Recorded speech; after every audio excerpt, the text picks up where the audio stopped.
Cek, cek, cek, satu dua, cek, cek.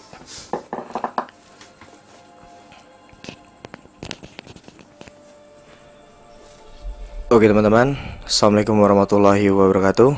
Selamat datang di Harjunanto. Baik teman-teman, di video kali ini aku gak bakal bahas hal-hal serius. Aku cuma mau cerita aja ke kalian tentang pengalamanku beberapa saat ya lalu gitulah. Pokoknya udah cukup lama gitu. Jadi cerita kali ini aku gak bakal nyebutin spesifik tentang siapa yang ceritain atau di mana lokasinya. Mungkin teman-teman deket aku atau teman-teman sepermainanku tahu ini di mana. Ya kalian nggak, terserah kalian mau bagaimana, tapi aku mau cerita aja ke yang lainnya mungkin. Oke, tapi cerita ini sebenarnya sudut pandang utamanya bukan dari aku, dari temanku yang lain. Aku udah izin ke dia untuk membawa cerita ini ke YouTube.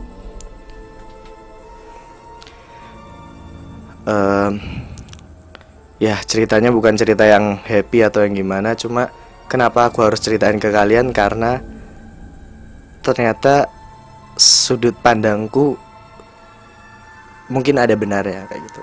Jadi kita mulai aja ya teman-teman. Oke, beberapa waktu yang lalu, ya sudah cukup lama, kami sekelompok itu memutuskan untuk membuat sebuah ayunan di sebuah pohon. Nah, ayunan itu kami buat untuk senang-senang tuh, ya, untuk seru-seruan, untuk main-main aja gitu. Lama-kelamaan ayunan itu makin rame dipakai sama anak-anak yang lain. Kita mulai main-main. Ayunannya ya cuma ayunan kayu biasa, pakai tali apa? Tali plastik yang gede itu. Tali itulah pokoknya, dipakai tali itu terus ditali ke dahan pohonnya, terus dipakai ayunan, pakai papan biasa, cari aja papannya. Lokasinya itu sejuk banget teman-teman, terus sepi, nyaman, deket sama tempat kami beraktivitas. Cuman jujur nih, aku tuh bukan orang yang sensitif atau gimana, cuma aku gampang merasakan ada sesuatu yang gak enak gitu. Lama-lama main di sana itu aku ngerasa yang ada sesuatu yang gak enak gitu. Sesuatu yang gak pernah aku pikirin sebelumnya. Kayak ada yang lain di sana. Waktu berjalan, beberapa minggu setelah ayunan itu dibuat, aku diampirin sama warga sekitar yang rumahnya lebih dekat sama ayunan itu. Dia bude-bude ya. Bude-bude itu ibu-ibu udah tua. Bilang ke aku, "Nah Abid, itu ayunannya tolong dibongkar dong." Lah, kenapa Budi? Kenapa Budi? Ada yang lain kalau malam-malam.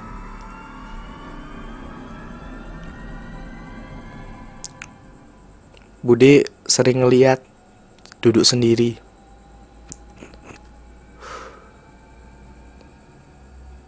Aku nggak pernah nyangka gitu, karena aku nggak bisa ngelihat. Percaya nggak percaya, aku mulai merasakan bahwa oh mungkin iya, jugaan ayunan itu nggak aman lah untuk mainan, karena ya lumayan jauh ayunannya, terus agak jorok juga, jorong ke tempat yang lebih rendah dan agak bahaya. Udah ada yang ya terkilir dan lain-lain gara-gara terlalu ngebut main ayunannya. Terus aku ngomong lah ke teman-teman, ke kelompokku gitu, tuh ayunannya gak usah dimainin lagi sih, kata. Kita lepas aja. Dia orang jawab, ya enggak lah, masih dipakai kok. Oke, aku udah mulai ngelupain omongannya budi-budi itu. Sampai Beberapa bulan kemudian, ayunan itu udah mulai gak rame dipakai, mulai sepi.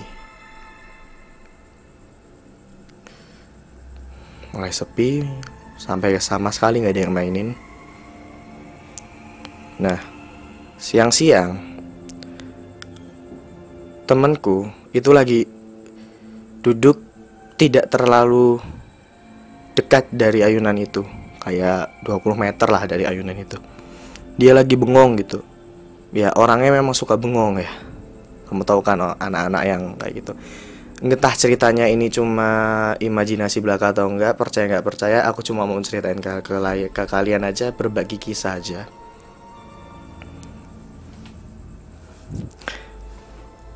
Yes. Nah,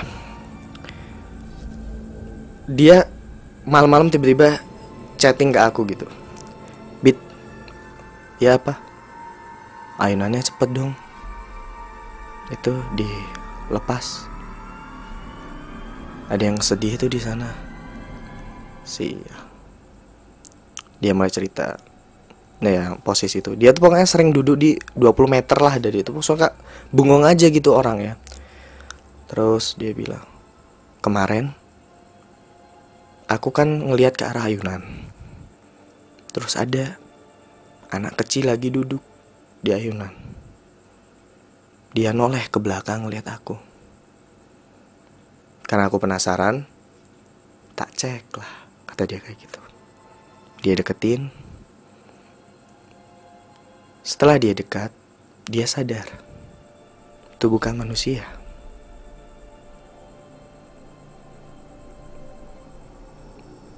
Dia itu punya, kata dia punya keahlian khusus lah. Dia bisa berkomunikasi. Aku nggak tahu ya, percaya nggak percaya ya, silahkan didengar aja. Dia tanya si temanku ini, kamu kenapa di sini? Aku kesepian, kata si anak kecil. Anak kecilnya itu, dia cerita, si temanku, itu rupanya seperti anak cewek, anak kecil cewek ya, 7 tahun ke bawah gitu. Terus ciri-ciri fisiknya itu dia kucir rambut 2, kepang 2 gitu. Terus yang anehnya kucir rambutnya itu udah kayak rusak lama banget gitu.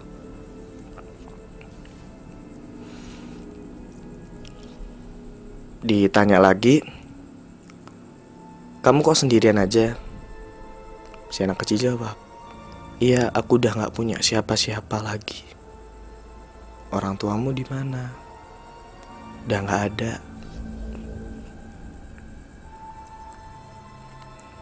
Temanku itu sebenarnya udah mau pergi dari situ karena dia udah gak kuat gitu, udah gak tahan ya untuk rupa dan sebagainya. Dia gak menjelaskan ke aku, yang penting sosoknya itu seperti manusia. Akhirnya dia bilang, aku pergi ya. Iya.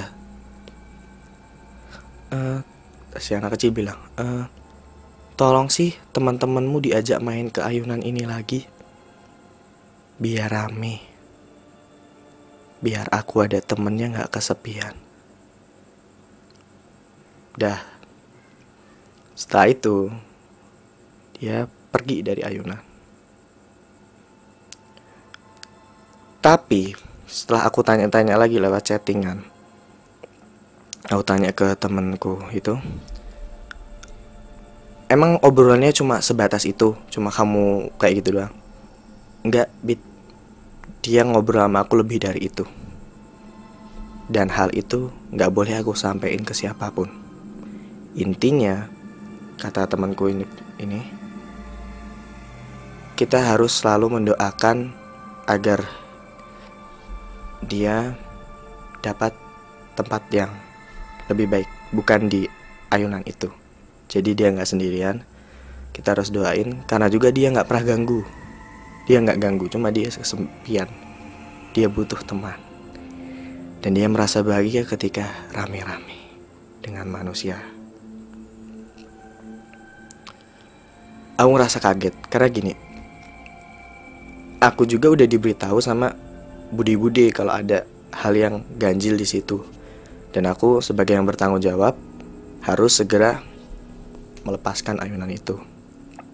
Cuman aku gak mau gegabah nih.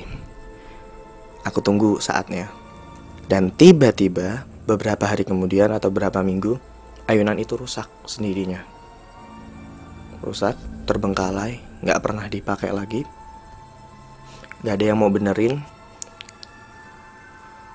Dan akhirnya kata si temenku, si anak itu gak pernah muncul lagi. Intinya masih ada obrolan rahasia di antara mereka yang tidak boleh kita ketahui. Yang jelas, jangan pernah mengganggu mereka. Kita tidak hidup sendirian di alam dunia. Oke teman-teman, penting ya, jangan buat onar. Ya intinya ini pelajaran juga buat aku, kalau aku harus izin dulu, harus berdoa dulu supaya nggak diganggu-ganggu. Kita juga harus selalu mendekatkan diri kepada Tuhan Yang Maha Esa, rajin membaca doa-doa, rajin ibadah supaya dihindari dari hal-hal seperti itu. Oke teman-teman, semoga ceritanya bisa untuk membawakan kisah kalian. Saya tidak ingin memberikan hal-hal yang melebih-lebihkan karena ceritanya hanya seperti itu. Dan semoga